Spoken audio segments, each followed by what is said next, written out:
अब्बाजान, आज मत जाओ ना तपोवन को. क्यों बेटे? जाने दे अनवर, काही बोलून फायदा आहे का? आजचा दिवस म्हणजे तर यांच्यासाठी पर्वणीच. एवढं काय आहे त्या तपोवनात कोण जाणे.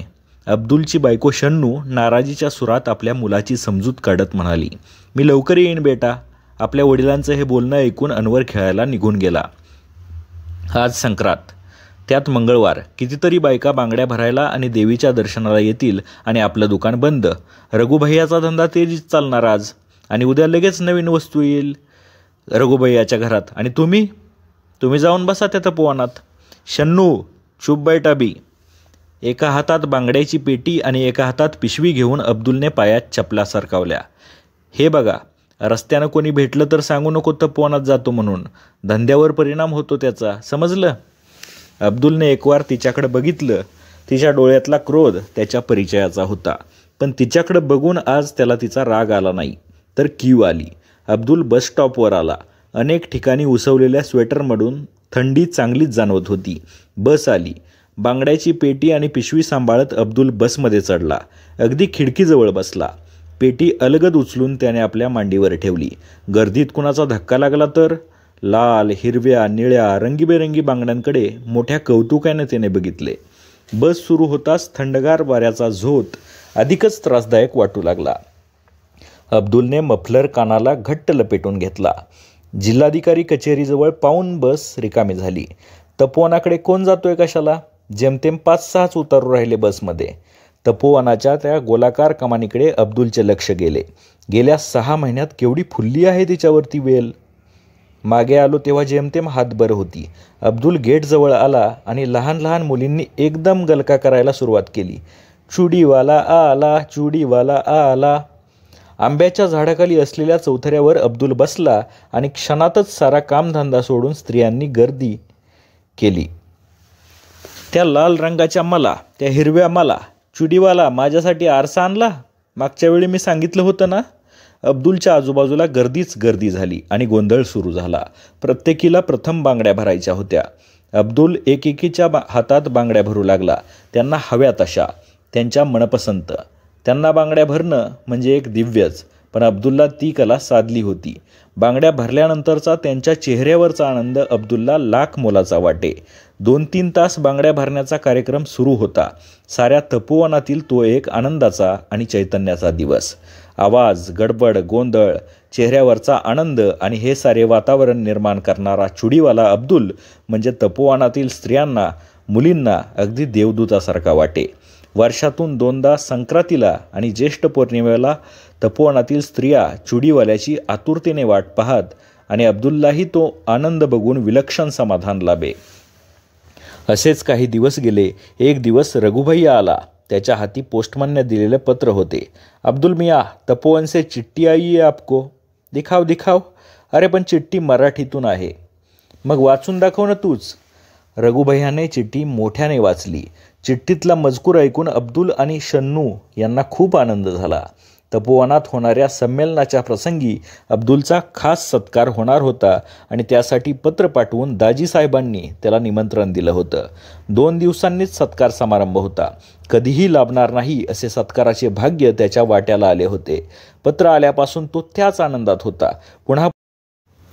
पुन्हा तो स्वतःला विचारत होता, सत्कार करण्या एवढं मी काय केलं आहे तपोवनासाठी? अब्दुल तपोवनात आला तेव्हा कार्यक्रम सुरू झाला होता. स्टेजच्या समोर बाजूला मांडलेल्या खुर्च्यांवर काही निमंत्रित पाहुणे मंडळी बसली होती. अब्दुलला त्यांच्याबरोबर बसायला संकोच वाटला. तो तसाच उभा राहिला. तेवढ्यात खुद्द दाजीसाहेबांनीच त्याला बोलावून जवळच्या खुर्चीवर बसायला लावले. सत्कार समारंभाच्या कार्यक्रमाला सुरुवात झाली. सुरुवातीचे अध्यक्षांचे स्वागत वगैरे औपचारिक झाल्यावर दाजीसाहेबांनी बोलायला सुरुवात केली. अब्दुल बघतच राहिला. 84 वर्षांचा वृद्धाचा ताठपणा, उंच सडसडीत देहयष्टी, तेजपुंज चेहरा, गौरवर्ण, पांढरे स्वच्छ धोतर, त्यावर बंद गळ्याचा कोट आणि डोक्याला केशरी फेटा, या वयातही आवाजातला खणखणीतपणा आणि बोलण्यातली ऐट यामुळे अब्दुल भारावून बघत राहिला. दाजीसाहेब बोलत होते. रामानं सेतुबंधन केलं, पण त्यासाठी अनेकांचा हातभार लागला. अगदी लहानशी खार, पण तिनंसुद्धा आपल्या शक्तीप्रमाणे सेतुबंधनाला मदत केली. तशीच मदत या तपोवनासाठी देणाऱ्या काही व्यक्ती आम्हाला सुदैवाने लाभल्या आहेत. संक्रांतीला आणि ज्येष्ठ पौर्णिमेला बांगड्या भरण्याचा प्रस्ताव जेव्हा समोर आला तेव्हा अनेक बांगडीवाल्यांना भेटून इथं येण्याबद्दल विनंती केली, पण कुणीच माझ्या विनंतीचा स्वीकार केला नाही. अब्दुल मियांनी मात्र स्वतःहून इथं येण्याचं आश्वासन दिलं आणि दरवर्षी न चुकता अब्दुल मियाँ इथं येतात. येथील भगिनींच्या जीवनात आनंदाचा वर्षाव करतात. वर्षातले 2 दिवस तपोवनात अतिशय आनंदाचे आणि उत्साहाचे असतात. कुठल्याही मोबदल्याची अपेक्षा न करता अब्दुल मियाँ न बोलावता दरवर्षी येतात. तपोवनातील स्त्रिया, मुलीबाळी त्यांच्या येण्याकडे डोळे लावून बसलेल्या असतात. अब्दुल मियांचे हे समाजकार्य, ही मानवसेवा खरोखरच फार फार मोठी आहे, अनमोल आहे आणि म्हणूनच आज त्यांचं सत्कार करण्याचा ठरवला आहे. तेव्हा त्या सत्काराचा स्वीकार अब्दुल मियांनी इथं येऊन करावा. अब्दुल स्टेजवर चढला. दाजीसाहेबांनी फुलांचा गुच्छ आणि तपोवनातील लोकांनी तयार केलेली सुंदर फुलदाणी त्याला दिली. टाळ्यांचा कडकडाट झाला. अब्दुल अतिशय भारावून गेला. त्याने चटकन दाजीसाहेबांच्या पायांना स्पर्श केला. बराच उशीर झाला होता. अमरावतीहून आलेली निमंत्रित मंडळी मोटारीतून जाणार होती. दाजीसाहेबांनी अब्दुलला त्यात बसवले. मोटार धावत होती. अब्दुल विचार करत होता. आज शन्नूला आणायला हवे होते. तिचा गुस्सा तरी कमी झाला असता. आकाशात अष्टमीचा चंद्र हसत होता. आकाश मेघरहित निळ्या नितळाईने नटले होते. वातावरण अंतर्बाह्य प्रसन्न वाटत होते. अंबादेवीच्या चौकात मोटार थांबली. अब्दुल खाली उतरला. घरी आला. अब्दुल येतात शन्नू उठली. थाळीत चपाती आणि वांग्याची भाजी घेऊन तिनं थाळी अब्दुल समोर ठेवली. अब्दुल एखाद्या अपराध्यासारखा मान खाली घालून जेवू लागला. तू नाही खाएगी? नाही जी, नाही चाहता खाने को. अनवर जेवला पण खेम्यासाठी हट्ट धरून बसला होता. अब्दुलच्या हातातला घास हातातच राहिला. एकाएकी जेवणावरची इच्छाच मरून गेली. तोंडात घास घोळू लागला. कितीदा सांगितलं हा धंदा सोडून दुसरा धंदा सुरू करा, पण शन्नूचं पुढचं बोलणं अब्दुलने ऐकलंच नाही. तो चटकन उठला. हात धुवून अनवरच्या शेजारी येऊन पडला. शन्नूचे बोलणे, त्यातला शब्दनशब्द त्याला पाठ होता. कितीदा तरी तेच ते बोलून झाले होते. नवीन धंदा, भांडवल नको, कुठून आणणार? तो थोडासा जोराने पण शन्नूला ऐकायला जाईल अशा आवाजात बोलला. पण भांडवलापेक्षाही त्याला अब्बाजांपासून चालत आलेला हा बांगड्याचा धंदा सोडवत नव्हता. नवरात्र संपले होते, त्यात धंदा चांगला झाला.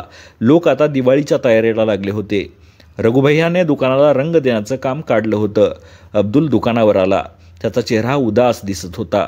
रघुभैयानं त्याला आवाज दिला. क्यों, आज दुकान नाही खोलता? नाही रघुभैया, हे तपोवनच आता दाजीसाहेबांच्या हाती राहिलं नाही.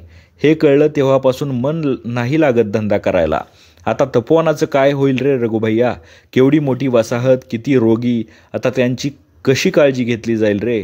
आणि आयुष्याचं मोल देऊन तन मन धनानं फुलवलेली ती कर्मभूमी सोडण्याच्या कल्पनेनं दाजीसाहेबांना काय वाटलं असेल बरं? अब्दुल विलक्षण हळवा झाला.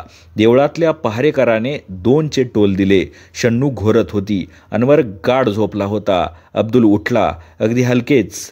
कोपऱ्यात बांगड्यांच्या पेटीवर ठेवलेल्या पिशवीतील एक वस्तू बाहेर काढू लागला. पावडरचा डबा, रुमाल, रिबिनी, पिना, सोनेरी बांगड्या, साध्या बांगड्या, नायलॉनच्या बांगड्या. संक्रांतीला हे सारे तपोवनात नेणार होता. तिथे चुडीवाला म्हणून स्त्रिया, मुलीबाळी धावत त्याच्यासमोर जमणार होत्या. काही काळ तरी सारे विसरून हसणार होत्या आणि त्यांचं हसू बघून अब्दुल मनोमन सुखावणार होता. पण आता सारे संपले होते. स्वतःसाठी सारेच जगतात, पण दुसऱ्यासाठी जगण्यातला आनंद, त्या आनंदाचं सुख वर्षातून फक्त 2दाच अब्दुल अनुभवायचा. पण आता तेही मिळणार नव्हतं. एखाद्या वस्त्राचा एकाएकी रंग उडून जावा तशी त्याची जीवनेच्छा एकाएकी उडून गेली. त्या साऱ्या वस्तूंकडे बघता अब्दुलचे डोळे पाण्याने काटोकाट भरून आले. त्यात तपोवनाचा परिसर विरघळत होता. हळूहळू रात्र उतरणीला लागली होती.